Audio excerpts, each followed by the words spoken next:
বিএনপির ভারপ্রাপ্ত chairman Tarique Rahman BBC বাংলায় এই সাক্ষাৎকারের খবর, সাক্ষাৎকারটি আজ সকালে আসছে। খবর প্রকাশিত হবার পর থেকেই ভীষণ আগ্রহ নিয়ে আমি নিশ্চিতভাবেই জানি আমার মতো আরো অনেকেই এই বিবিসি বাংলা পাতার দিকে লক্ষ্য রাখছিলেন, এবং বিবিসি বাংলায় যখন এই সাক্ষাৎকারটি প্রকাশিত হলো, এই প্রথম পর্বের সাক্ষাৎকার শুনে আমার মনে হলো তারেক রহমান ভীষণ শঙ্কিত, ভীত এবং এক রকমের সিদ্ধান্তহীনতার চূড়ান্ত পর্যায়ে আছেন, যে অবস্থায় আসলে প্রশ্নের মুখোমুখি হওয়া যায় না, কারণ কোনো প্রশ্নের উত্তর আসলে তার কাছে নাই। প্রশ্নগুলোর উত্তর দেওয়ার সময় মনে হচ্ছিল তারেক রহমানের গলায় কেউ ফাঁস পরিয়ে রেখেছেন, সে ফাঁস একটু একটু করে ছাড় দেওয়া হচ্ছে, আর তিনি কিছু কিছু বলতে চাইছেন বটে, কিন্তু যদি সেনাবাহিনীর কাছ থেকে, সেনাপ্রধান ওয়াকারুজ্জামানের কাছ থেকে এমন প্রতিশ্রুতি আসতো যে তারেক রহমান আপনি ফিরে আসুন এবং আপনি নির্বাচনে অংশ নিন, আপনি তো হতে যাচ্ছেন বৃহত্তম রাজনৈতিক দলের নেতা হিসেবে বাংলাদেশের পরবর্তী প্রধানমন্ত্রী, তাহলে ক্যান্টনমেন্টের সুরক্ষা পাবার এই আশ্বাস পেলেও কি তারেক রহমান নিরাপত্তা নিয়ে শঙ্কিত থাকতেন? তার মানে তারেক রহমান যেখান থেকে সুরক্ষা চাইছেন সেখান থেকে পাচ্ছেন না। গলার ফাঁস এখনো ক্যান্টনমেন্টে ধরে রেখেছে কোনো একটি পক্ষ, দিশ পরিয়ে রেখেছেন, সে ফাঁস একটু একটু করে ছাড় দেওয়া হচ্ছে, আর তিনি কিছু কিছু বলতে চাইছেন বটে, কিন্তু কিছুই বলে উঠতে পারছেন না। ফাঁস ছাড় দেওয়ার লক্ষণ হিসেবেই সম্ভবত বিবিসি বাংলার সঙ্গে এই সাক্ষাৎকার দেওয়ার সুযোগ পেয়েছেন বিএনপির ভারপ্রাপ্ত চেয়ারম্যান তারেক রহমান, কিন্তু কোন আশঙ্কা, কোন ভীতি তাকে এখনো বাংলাদেশে তিনি কবে ফিরবেন এই প্রশ্নের সরাসরি উত্তর দিতে সক্ষম করে না। তিনি উত্তর দিতে সক্ষম হন না সরাসরি এক প্রশ্নে এক জবাবে যে তিনি নির্বাচনে অংশ নেবেন কিনা, এবং তাকে কোনোভাবেই সিদ্ধান্ত গ্রহীতার ভূমিকায় মনে হয় না দলের ক্ষেত্রে, দেশের ক্ষেত্রে কিংবা বাংলাদেশের রাজনীতির ক্ষেত্রে।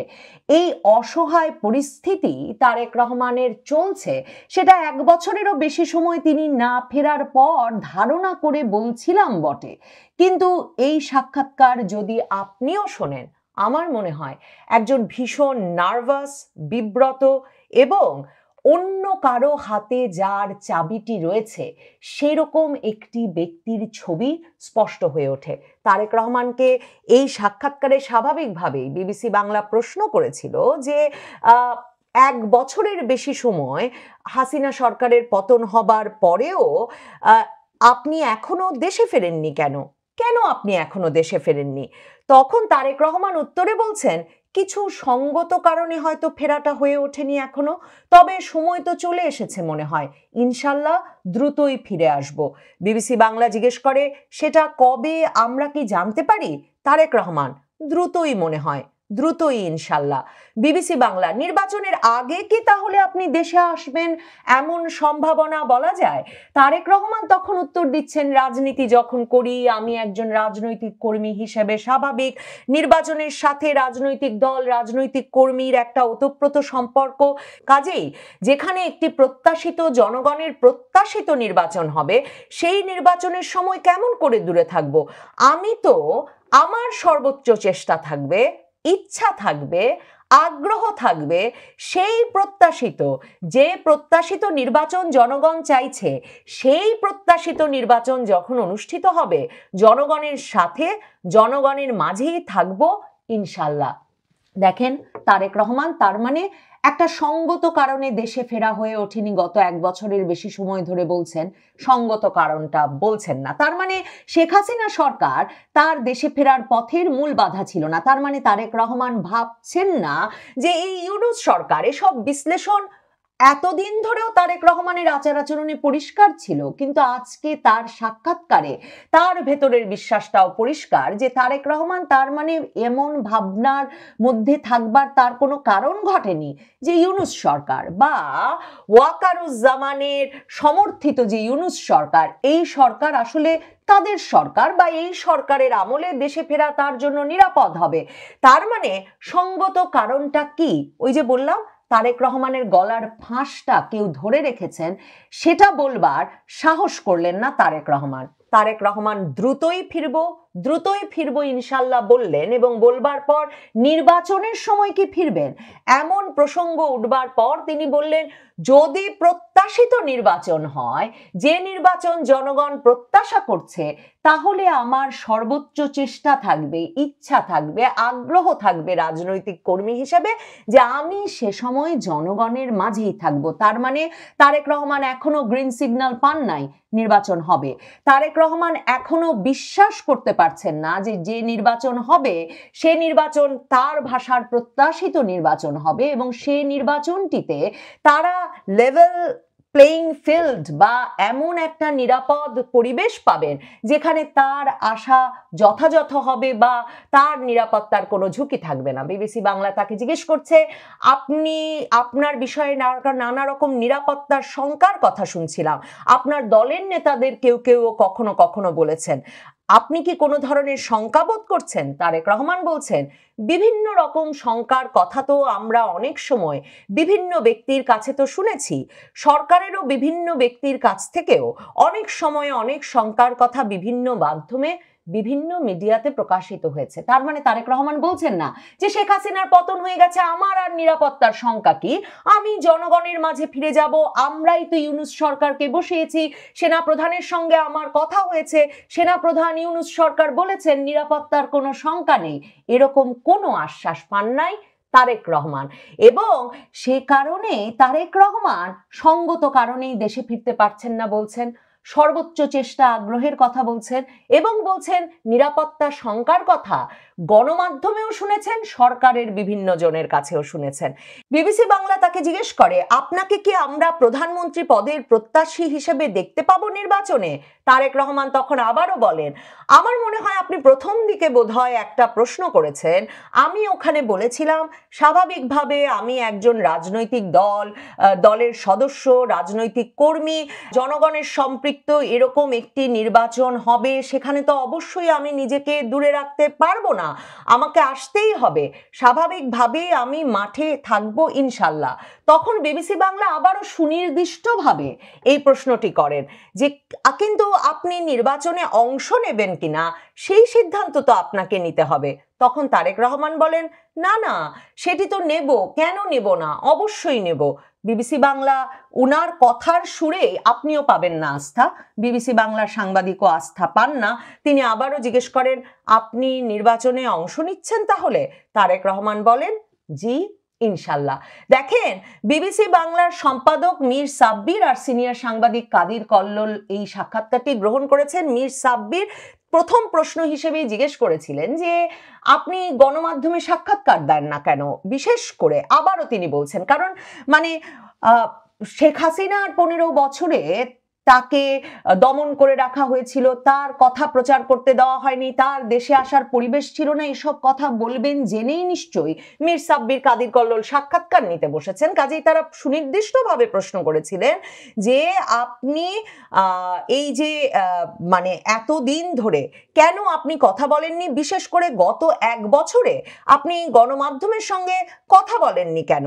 তখন তারেক রহমান বলেন, ব্যাপারটা এরকম নয়, আমি মন মানসিকতায় সবসময় বাংলাদেশে ছিলাম, আমি সবসময় সামাজিক যোগাযোগ মাধ্যমে কথা বলেছি, কিন্তু বিগত স্বৈরাচার সরকার মানে শেখ হাসিনা সরকার কোর্ট থেকে রীতিমতো একটা আদেশ দিয়ে আমার কথা বলার অধিকারকে বন্ধ করে দিয়েছিল, গণমাধ্যমে কিছু বলতে চাইতাম, গণমাধ্যমের ইচ্ছা ছিল ছাপানোর, গণমাধ্যম সেটি ছাপাতে পারত না। তখন মীর সাব্বির তার এই লম্বা মানে শেখ হাসিনার আমলে তার কথা ছাপানোর ক্ষেত্রে কি কি ধরনের বাধা সৃষ্টি করা হতো সেসব ব্যাখ্যার পর মীর সাব্বির তাকে আবারও বলেন, না না, আমি অবশ্য সাক্ষাৎকারের কথা বলছিলাম, যে প্রশ্নোত্তরের বিষয়টি, মানে বিশেষ করে গত 1 বছরে তারেক রহমানের জন্য তার যে পরিস্থিতি, তার অবস্থার কোনো বদল হয়ে গেল না কেন? দেখেন, আমি নবনীতা চৌধুরীর বয়ানে যে বিশ্লেষণ অত্যন্ত আত্মবিশ্বাসের সঙ্গে তারেক রহমানকে পর্যবেক্ষণ করে গত কয়েক মাস ধরে বলে আসছিলাম, তারেক রহমানের সাক্ষাৎকার সেই বিশ্লেষণের বিষয়ে আমার আত্মবিশ্বাসকে আরো দৃঢ় করেছে। তারেক রহমান বারবার উল্লেখ করেছেন যে তার উপর যে শারীরিক নির্যাতন হয়েছিল, তারেক রহমানের ভাষায় তথাকথিত ১/১১ সরকারের সময়, সেই শারীরিক নির্যাতনের ভার এখনো তিনি বহন করেন। তিনি বলেছেন যে তিনি যখন দেশ ছেড়েছিলেন, সেই ভয়াবহ শারীরিক নির্যাতনের শিকার হবার পর বাংলাদেশ ছেড়েছিলেন, তখন তার ভাই ছিল, তখন তার সুস্থ মা ছিল, এবং তখন তিনি এমন একটা বাড়ি ছেড়ে এসেছিলেন যে বাড়িতে তাদের বাবার স্মৃতি ছিল, যে বাড়িতে তার ভাই আর তিনি বড় হয়েছেন, তাদের সন্তানেরা জন্ম নিয়েছেন, তাদের মার অনেক স্মৃতি ছিল, মানে ক্যান্টনমেন্টের ভেতর শহীদ মইনুল রোডের বাড়ির কথা বলছেন।